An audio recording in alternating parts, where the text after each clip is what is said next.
ಮುಖ್ಯಸ್ಥರಾದ ರವಿಯವರೇ ಮತ್ತು ಎಲ್ಲ ಪದಾಧಿಕಾರಿ ಅಣ್ಣ ತಮ್ಮಂದಿರು,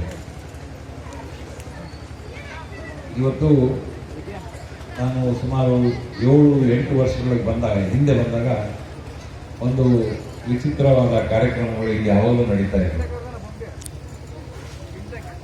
ಆಗಲೇ ನಾನು ಎಲ್ಲರಿಗೂ ಮನವಿ ಮಾಡಿದ್ದೆ,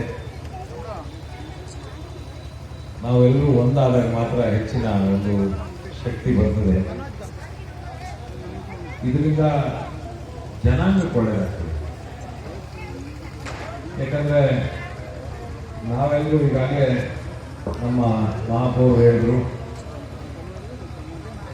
ನಮ್ಮ ದಿವಂಗತ ತಂದೆಯವರು ಸಹ ಈ ಮಾತನ್ನು ನಮಗೆಲ್ಲರಿಗೂ ಸಹ ಹೇಳಿಕೊಟ್ಟಿದ್ದಾರೆ.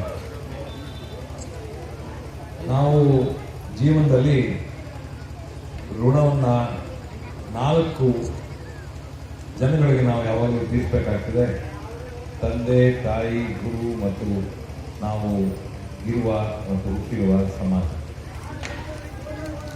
ಇದಕ್ಕೆ ನಾವು ಋಣವನ್ನು ತೀರಿಸುವ ಕೆಲಸವನ್ನ ಇಲ್ಲಿರುವ ಮತ್ತು ನಮ್ಮ ರಾಜ್ಯದಲ್ಲಿರುವ ಎಲ್ಲ ಬಂದಿಗಳು ಮಾಡಬೇಕಾಗಿರುವ ಕೆಲಸ.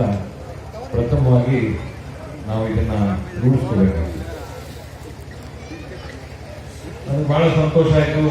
39 ಜನ 40 ಜನ ಸುಮಾರು 3-3.5 ಲಕ್ಷ ರೂಪಾಯಿಗಳನ್ನ ಅವರು ಸ್ವಯಂ ಪ್ರೇರಿತರಾಗಿ ಈ ಒಂದು ನಿವೇಶನದ